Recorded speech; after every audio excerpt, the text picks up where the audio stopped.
啊，嗰陣時佢哋掹晒我哋釘鞋嗰啲釘，搞到我哋100米輸咗啊嘛。嗰陣時啊，我哋六四爭啲就贏㗎啦。其實我哋就衰在唔夠團結。屌你哋老味啊！講撚夠中學嗰啲嘢未啫？2025年㗎啦，仲有講有綠社橙社咁樣啊？都唔知做乜柒。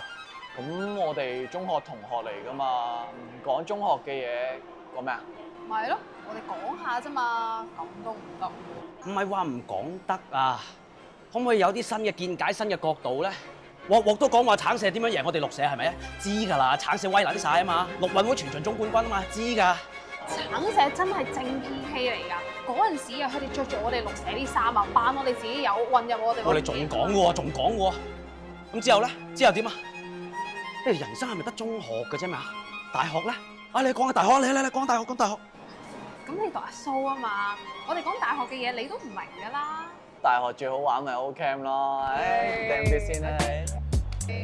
得，可唔可以講而家咁？而家講得啦啩？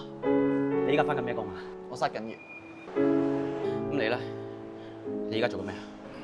我嚟緊會移民。By the way，我翻緊幼教啊。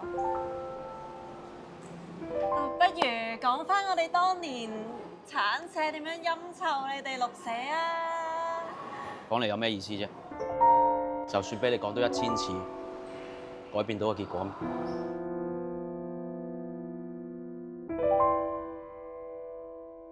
啊，陳 Sir 話咧，今年陸運會有校友賽啊，得閒咪翻去玩下咯，可能今次綠社會贏翻咧。你橙社㗎？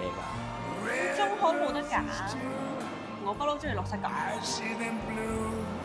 我孭綠色袋嘅，我日日孭㗎，好靚啊，襯襯，超襯咧！